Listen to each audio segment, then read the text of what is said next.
Hello, hello, hello. How's everyone doing out there? Hope you guys are doing well. It is an amazing Friday afternoon. I get a chance to come to you guys together, and I'm so thankful for the opportunity to share with small business owners and business leaders from all over the world, really, and talk about the things that are important, things that we discover are important to small businesses, and things that are super, super interesting for me and to entrepreneurs and business leaders that we talk with and deal with. I want to, before we get into today's topic, to give you guys kind of a brief look back as to how we do the show and why we do the show. We've been doing the show now since COVID started, and we're not looking back to go back to more formal or sit down presentations because it really takes a lot of time. The same effort to put together a program like this is easy, but it's difficult to have to wrestle with the the space that we may be dealing with. Like if we go to a busy coffee shop, we have to deal with all the background noise and the distractions that may come from um, just being in a busy environment. So we like this quiet environment where we can get together and focus and really pay attention. And what's the most important aspect of what we get to do here in this, what I like to call a group coaching format, is to truly engage, right? It's important that if you have something to share, that you share it. If you have a question, you ask the question. It's vital important to our ability to literally connect and to really have a positive impact on each other as we move forward. So I know a lot of people watch the show and they watch the show, on demand after recording because we are recording at 3 o'clock every Friday afternoon, right? So that might be a difficult time for a lot of people to kind of squeeze away or get away from whatever they're doing. Some people are just starting their commute, or some people are in various aspects of whatever their busy day is. But the reason why I do it to this time is like people who have control of their schedule have control of their downtime, and they can decide for themselves, when is a good time for them to sit and participate and watch. And we also produce these episodes on demand. But I want you to know that just if you're watching it on demand on YouTube or Facebook or LinkedIn, it doesn't mean that you can't engage and you can't participate, right? Try to do that as much as you possibly can. Now we know everybody's not going to be on camera. Everybody's not going to come. Sometimes I have studio guests who are here with me and they're on camera and they're participating and engaging from that perspective. But that's not available always for everybody, right? So you want to make sure that you're using all the tools that you possibly can, because what we're talking about and what we have been talking about is ways to create a positive social engagement, positive social environments around us. And when we're using tools like social media tools, or we're using any type of opportunity for us to connect, even if it's audio or video or whatever we're doing, the most we can do to really truly connect is pay attention. Is literally get involved to the best of our ability. Ask questions where the time, whenever you have the question, just put the question in the chat.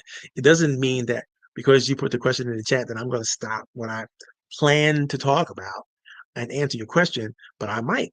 And I might share your question if I think the question is relevant and it's moving in the direction where we want it to go. I may say, hold on to that thought because I'm getting to the answer, right? But doesn't mean that you shouldn't ask your question. By the way, when you ask questions and you engage in the chat, you're engaging in an online forum so other people can participate and also answer and respond to you. And so, again, I can't tell you how important it is for, especially for small business owners and for leaders in our Western societies, to truly engage and truly participate, truly take the time to spend time with one another, because it's going to be golden to your spirit. It's going to be helpful for you to find peace and balance and learn how to disconnect from the busyness of your all day, everyday experience, right? But also find the time to breathe, relax, be with people who will help contribute to the calmness and to the grounding of whatever it is you're trying to do in your business and your life. So today's topic is super special. Here's what we're going to talk about today. Today we're talking about appropriate affection, right? Affection gets a bad rap almost everywhere you go. And I can tell you, growing up as a boy here in the United States of America, affection has truly gotten a bad look when it comes to it. I was always told, don't do this, don't cry, don't show so much emotion, don't have so much passion and feeling in what you do. And so if people know what you care about, then they're going to know where you're vulnerable. They're going to know how they could come at you through things and other people that you care about. And I'm going to say to you,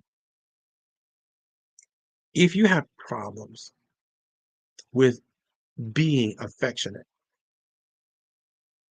in person with other people, you're going to have problems with being affectionate online or within Zoom calls or every place you have to be, even if you're engaging in a conference or some kind of teleconference or webinar. You're going to have a hard time truly building connections with people if you have a hard time with affection. Right? We've been talking about it for the last couple of weeks, and it's super important. The reason why I wrote the RAP report and the associated RAP approach and all the training and guidelines that come along with it. In fact, let me put some of that stuff in the chat right now so you guys know that you can always go and get a copy of that wonderful training and resource guide whenever you think you need it, so that um, it'll always be there for you. I had it all keyed up already, but now I lost it, so I'm gonna have to get it again. There we go. There it is. Okay. So here's the link, and I'm going to pop that in the chat. And for those of you who are watching in places where you can't get the link, I'm going to go back later on and put that link in there. The RAP approach is a wonderful approach. It stands for respect, affection, and praise, right? And today, in the last couple of weeks, we've been talking about appropriate affection. We talked about respect a couple weeks back.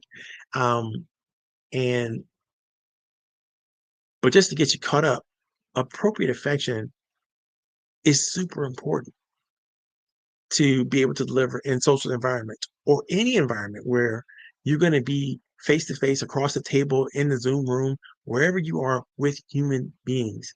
Learning how to use the tools of appropriate affection is critically important.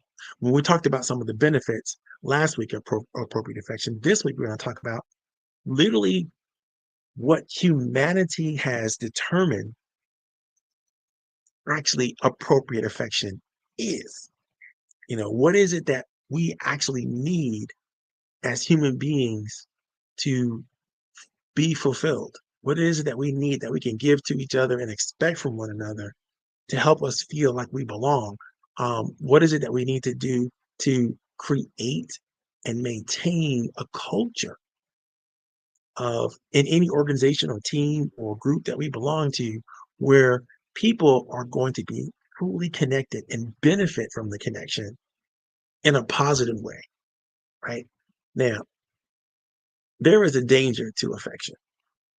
And one of the reasons why we don't talk about it very much in the corporate setting or in an institutional setting is because it's easier to just say, let's not go there, because the benefits are not necessarily directly measurable, right? How do you measure fulfillment? How do you measure passion? How do you measure, a sense of belonging, even if that's what you're trying to create, even if it's trying to deal with it, right? And we find that people who are able to embrace this appropriate affection always are there for one another, to give that listening ear, to pay attention, to give the support where the support is required, right? They're always doing things that recognize and showing appreciation for the contribution of others. They're saying the right things, they're doing the right things that help people develop a more sense of balance and presence in the space what they're in, and help them come up with ways where they are valued and where they're meaningful, right? This is how you create an inclusive and respectful culture. And we find that historically, we've always known what to do, what to say, and how to deal with affection appropriately. But we stopped doing it because maybe it was the Industrial Revolution or the technological revolution or whatever it was that drove us away from each other and towards systems and towards technology and towards processes that we forgot to include the human connection to, and we have to take it back, right? The big areas of companies that are easily devalued in most organizations are related to human capital, related to human performance, related to human relationships, right? But these are things that are critically important to the vitality and to the connection that organizations have. So there are 6 powerful virtues that humanity has always known about and has always connected to, and they're connected to all of the world religions. It doesn't matter what ideology or philosophy, is prevalent in a positive way in whatever area you come from. These 6 key virtuous ideas are ideas that if you learn how to maximize and bring with you wherever you go in the workplace and associations with investors or stakeholders of any type, are going to help you tremendously. And we're going to list them one by one, and we're going to talk about them, and we're going to share a couple of quotes that can help highlight them in today's discussion. So let's deal with number 1. Number 1 is compassion. You know you have compassion and you're demonstrating compassion when you learn how to actively listen to people when they're speaking, to people when they're presenting, or you're paying attention to the best of your ability to individuals that you work with or investors or anybody who might be a stakeholder with you, right? You're seeking the support and you're offering the support in a way that assists people in facing the most difficult challenges that they may deal with. You're showing up with the emotional support they need to help them put the negative feelings sort of deal with them appropriately and handle them so that they're not a constant plague and a nuisance in that person's life, when then they're able to move on to more powerful emotional situations so that they can then engage in more positive attitude and opportunities, right? You're showing empathy. That's how you know you have compassion, right? When you're paying attention, you're listening, you're supportive, and you're showing empathy. Those are the action steps that leaders, participants, everybody involved need to be involved in. And if you're good at it, people are going to feel connected. They're going to feel understood.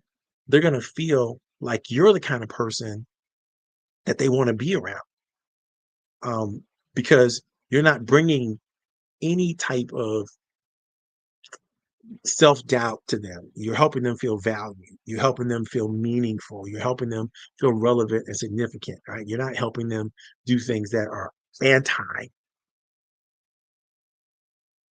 growth and development or anti positivity or anti supportive. But it takes practice to do this. I won't say that anybody can just do this automatically. You really do have to focus on it, think about it, and really develop a habit of showing compassion. The Dalai Lama says, if you want others to be happy, you have to practice compassion. And if you want to be happy, guess what? You also have to practice compassion, right? Compassion for yourself, towards yourself, compassion to others. All of that works to help you become a better person, a person who understands a little bit more about effective appreciation, right? Or appropriate appreciation. Pema Chodron says, compassion is not a relationship between the healer and the wounded. It's a relationship between equals. You're not compassionate by looking down on someone. You're not compassionate by looking up to someone. You're compassionate, again, by listening, by offering support, by having empathy. That's how you understand and know that you're compassionate. And the feedback you're going to get from people is going to be amazing when you get this. So compassion is the key. It's the opening theme to everything that there is to appropriate affection, right? Because compassion is about your feelings. It's about you getting understanding and using and understanding how to use those feelings well, right? But how do you use them? How do you put it into action? It's kindness. Number two, that is the very expression of compassion, right? You can't be kind without first having the appropriate level of compassion. Mark Twain says, kindness is the language which the deaf can hear and the blind can see. You see, even when there's sensory perception, and there's sensory issues that a person may have, they're deaf or blind, they can feel and really embrace kindness. Little small gestures like bringing somebody a cup of coffee or writing them a thank you note or acknowledging their birthday could go a long way. Finding ways to recognize their talent, their contribution, give them a reward, give them any type of recognition, whether it's verbal or nonverbal, to appropriately celebrate their achievements, whatever those achievements can be, from the smallest to the largest achievements, right? When you're onboarding someone new to your team or to your organization, you want them to feel welcome and supported from day one. And so it's important to be able to share the talents and gifts that you bring to the table and make sure that others know how to receive those talents and gifts so that as you are moving into this new organization and everybody else sharing their talents and gifts, so you know how to appropriately begin to set expectations of what you can ask for and what people can do and how can they move together collectively to work with you, again, to give you that sense of belonging, to give you that sense of achievement and opportunities, no matter where you are, no matter how long you've been in a group. There are groups that I've joined that have been meeting for years since until I joined, and when I joined, they had such a wonderful opening approach. They had such a wonderful onboarding approach that I felt immediately like I've been here forever. These are my people. They have adopted me. They have brought me in. I joined two boards that I'll start in the beginning of this year, and I'm already excited about working with the people that I get to work with, not the programs. The programs are going to be the programs, but it's the people that I get to engage with, that I get to work with. And I understand the mission of the organization and the kinds of people who will be attracted to those missions. I'm looking forward to meeting my fellow board members and working with them on different things. Um, but I'm going to approach them with all the kindness that I possibly can. And I'm going to do everything I can to get to know them and make sure that I'm doing the things I need to do as I'm coming on board, that I need to know, right? I'm going to read the bylaws and go through all of the codicils of all the organizational documents and the websites and so on and so forth. So I know and I get an understanding of at least how we've tried to present ourselves and beforehand and what we're going to think about doing and the new initiatives that might be appropriate for us to talk about, and then we're going to use that those are benchmarks that begin to unfold, what the organization is, what it's all about, and then how do I fit, right? What are my strengths that I bring to the table? I'm not going to be shying away from telling people that I have certain gifts and talents. That's why he put me on the board in the first place, right? Was to make sure that we use those gifts and talents in an amazing way. But people don't know how to use them if I don't tell them that I even have it in the first place, right? So it's super, super important.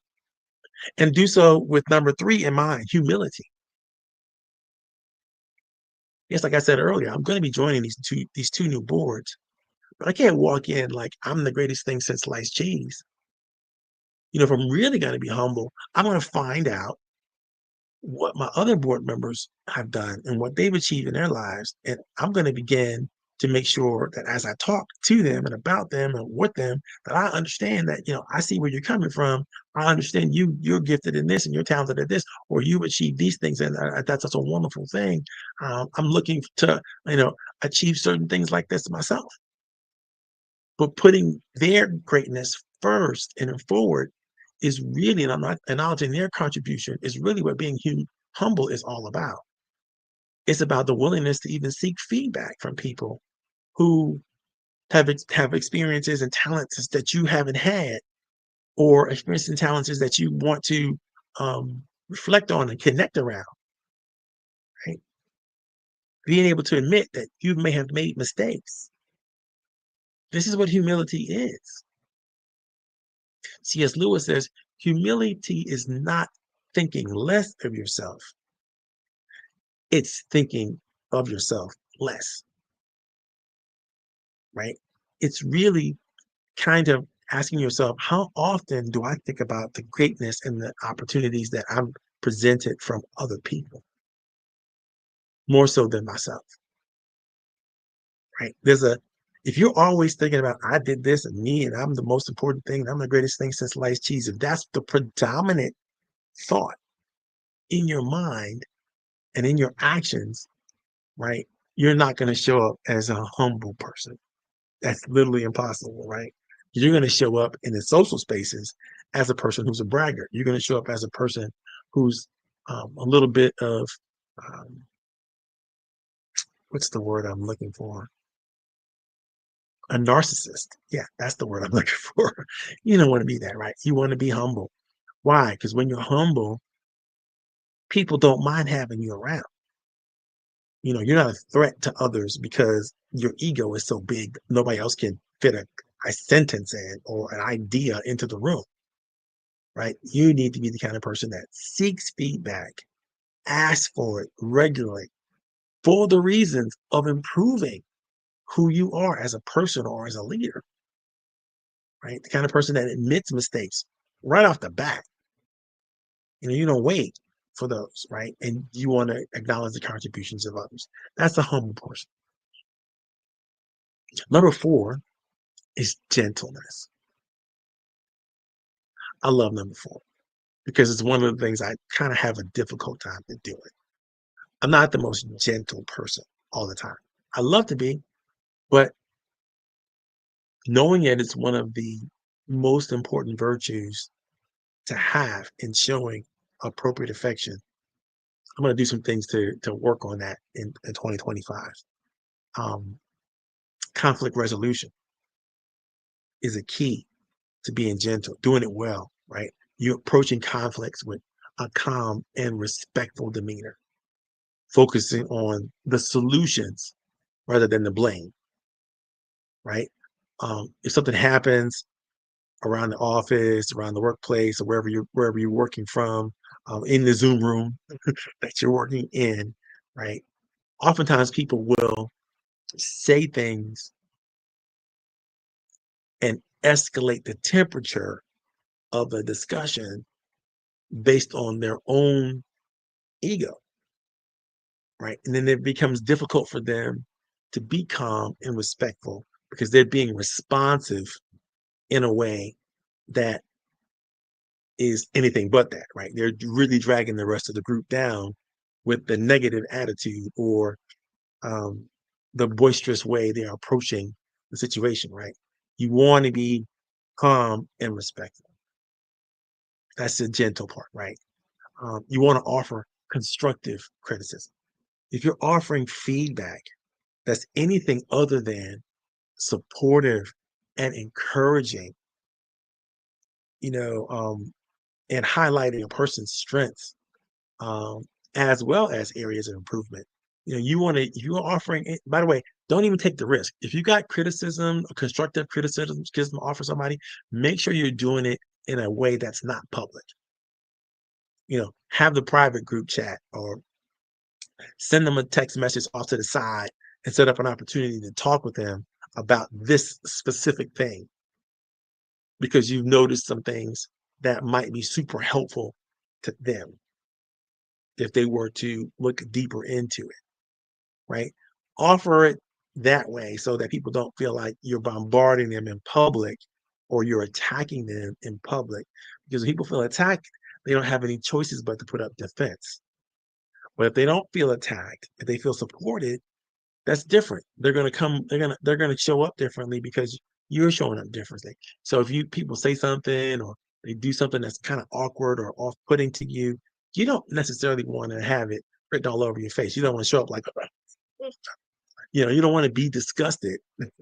You want to take a minute, breathe, let it settle, and I'm probably understanding they probably didn't mean to say it that way, or didn't mean to communicate what they are communicating in a way that's going to cause you to be repulsed or to be fearful or to be whatever that is. They're trying to present an idea they probably don't have it articulated as well as they probably should or could. And you get a chance to offer them feedback again privately. Constructive criticism is something you should do privately to the best of your ability. But there's also, in being gentle, a way you helping and promote a culture of calmness and support, even during high stress periods. I try not to ever be jumpy or um, high strung in terms of my responses when I'm in a crisis mode, because I realize that, my focus at that time is probably going to be about how I'm responding to the crisis, more so than how I'm dealing with my fellow teammates or friends or associates in the situation, right? So to manage the stress level of everyone, I try to approach whatever I'm dealing with a level of calmness and support, right? Super, super important. This is gentleness, right? You basically controlling your own stress and helping other people control their stress by how you are responding. You're offering the kind of feedback and constructive criticism that really matters and helps them feel supported and encouraged. And finally, you are dealing with conflict, no matter what the conflict is, in a calm and respectful manner. You're showing up with a demeanor that is saying that there's no blame, there's no shame, there's no fear, no judgment, none of that stuff to worry about here. We're going to approach this differently, and we're going to approach this in a way that is going to help people feel better, not worse, right? The fifth aspect or virtue there is of appropriate affection is patience. Patience is one of those things that you always want to have, specifically if you're in an advisory capacity or mentoring capacity with a protege. You want to exercise a fair amount of patience. Um, and when a person is still learning or a person is still developing the strengths they have to develop in order to be really, really most effective in an environment, providing patience throughout whatever the programming is, the training and the whatever that is, providing the level of patience through that situation and helping them learn and helping them develop and helping them grow is an encouraging aspect, right?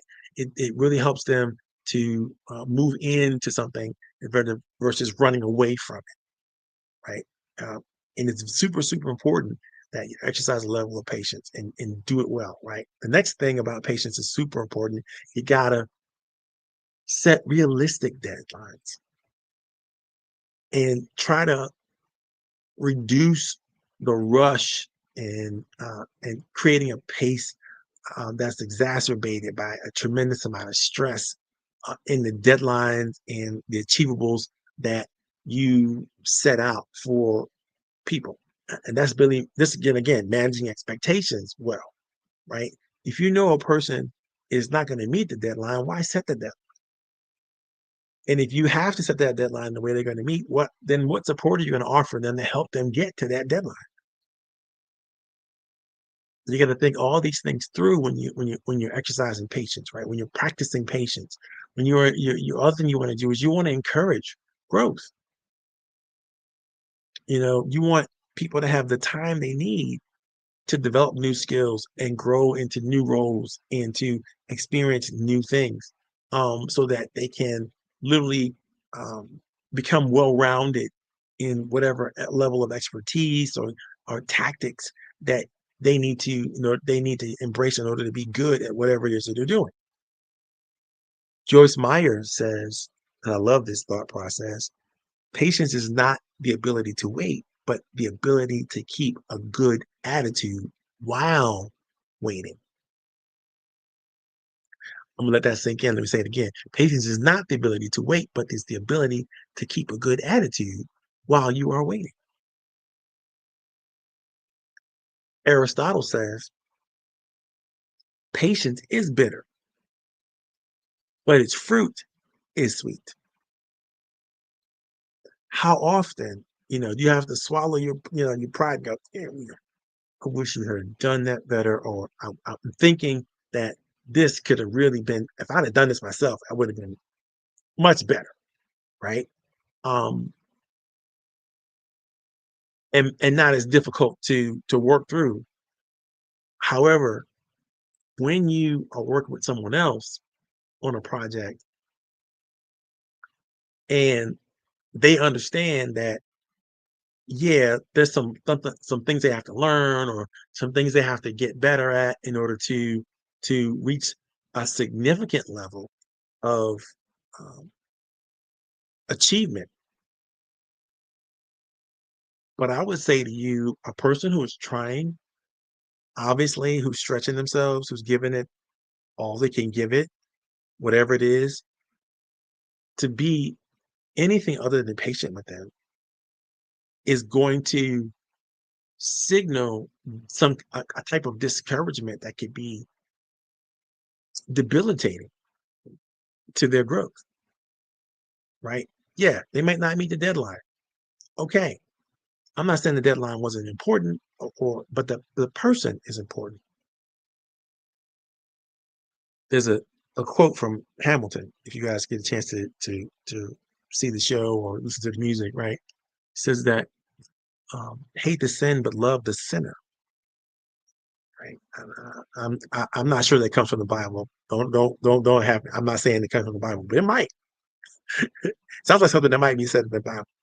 But what it says there is that you need to understand that the action that a person does doesn't always represent the totality of the person's potential or possibility, right? So sometimes you have to be patient. Their initial actions might come off, kind of wrong, but seek that person, that brilliant person, that talented person, that gifted person inside of them, even if their actions are not showing up the way you expect them to, have the patience to know what their possibilities are, right? And if you've paid attention to them, like we said earlier, you've understood them, um, you probably have a hint on what that opportunity might look like.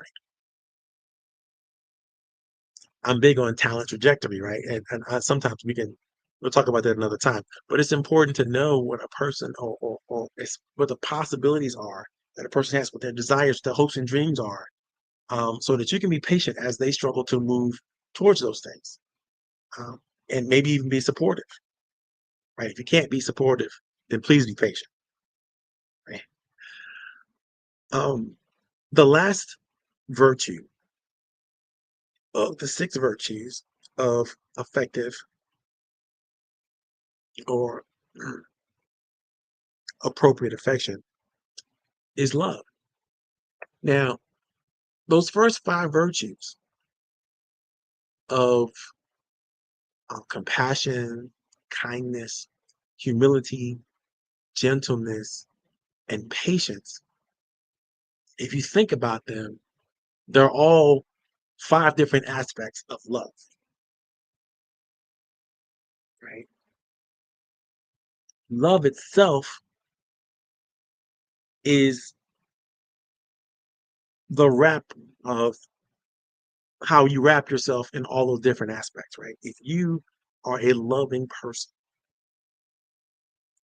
you're automatically going to generate a positive culture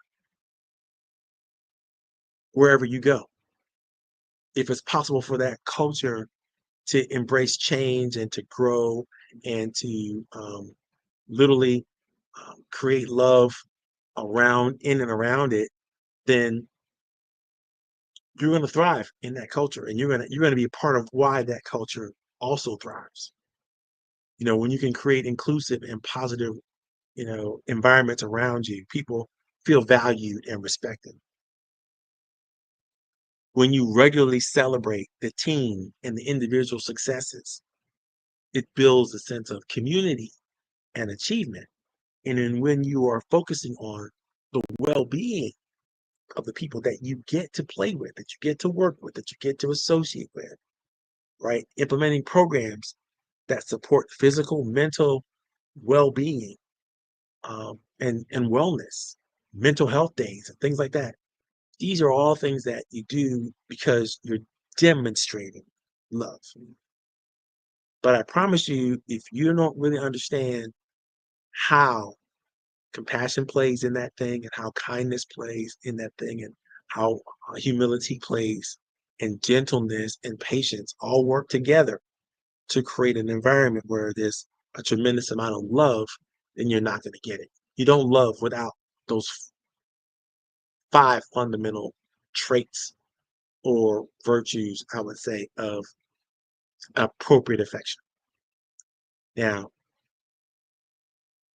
a lot of times we demonstrate that we are not engaging in affection at all, appropriately or inappropriately, because we're afraid.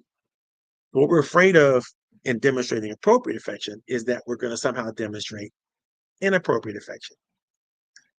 And we're somehow going to have unwanted advances.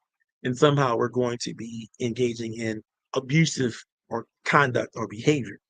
And I understand the fear, right? I'm not saying going out and touch people, or grab on people, or you know, or, or do anything that's unwanted. But I am saying, yes, do in fact pay attention to the people that you work with. When they're talking, when they're communicating, listen to them as if they're the only people in the room. And pay attention, right? Give them that kind of engaging presence that is purposely done from your point of view, and you will find that they will share with you and show you things about them to respect. That means to honor and to praise and to appreciate, right? That they may have never showed you before. But you got to pay attention. You got to be the model, the example of that. When it comes to training or developing people, you got to be good at offering whatever gifts and talents you bring to the table, and sharing them with others, and teaching them how to do it themselves. You have no clue how often when I'm coaching my clients that I happen to know the perfect person for them to meet or engage with, because I have a vast network of professionals, right? However, I've got to be careful in how I make the introduction. I have to do well by both parties in the situation. I have to contact the person that I'm hoping to engage this other person with, and see what the best ways to offer that engagement are, so that I don't have this person go after them and all of a sudden now it's a mistake or a misstep, because I don't want to take the time to communicate. Because I take the time to communicate, people feel like I'm respecting them. They feel like, oh, Marvin is trying, not Marvin's just not trying to help me, but Marvin really honors me enough that he's willing to introduce somebody that already has a high level of respect for. And that trust can transfer from me to them to the next person, right? Super, super important that you take the time to do that. If a person has done something well for you, share the story, share that success. Be the kind of person who doesn't keep talent to yourself when you discover it, right? There's no benefit in hoarding the gifts and talents of others just for your own benefit personally. In fact, it's so much more beneficial for you to share their talents, and everybody else can then benefit, right? Think of just some of your famous people that you know, that you adore, their music or their acting abilities or whatever. Think of their agents just kind of like, well, There's really nothing there. This Denzel Washington cat, there's really nothing there. I'm not gonna waste time putting his name out there, putting his effort, his talents, and achievements out there for others to see. Imagine if we never heard of Michael Jackson or Prince because their people kept them away from us for whatever reason. There's certain music that I can't even imagine my life being unless that music was there. Now I understand that usually music was the soundtrack of my existing life throughout moments of my time, and it helped me either experience the moments better and or deal with the moments better that I was experiencing. Right. So there's certain music that just comes along with your everybody's personal development. Right. So think of sharing those stories. Share the stories of people who have done things that you're impressed with or have shown you a face, even if it's not even relevant, even if it's not relevant to the company or relevant to the mission of the organization. Why? Because it's social. We need to have that opportunity to share, what we're good at and talented at with one another. Encourage feedback. You have to encourage it. People don't naturally want to give you feedback, especially when they don't know you, right? But sometimes it's how they know you is by giving that same feedback and having the opportunity and you being open to it. I mean, that means that you have the kind of character that's interested in growth, interested in developing, interested in being better. Okay, I know I've been yapping for a while now, and if you guys have any questions or anything, feel free to put them in the chat, either now or later, and we'll get to them. We'll respond to the best of our abilities. But I hope you had a good time today. I know the topic is kind of deep and kind of heavy. And next week, we're going to take a deeper dive into the neurological aspects of these 6 virtues. And hopefully, you can embrace and understand how they affect our mind and how they affect our hormones and the balance and the well-being of what we need to do so that we can be better with one another. That's what it's all about. Okay, I'm Coach Powell. I hope you had a great time. I know I did. I'm out of here. And you guys, maybe I'll play a little music on the way out today. Let's see if I can't crank my stuff back up again. Let's see.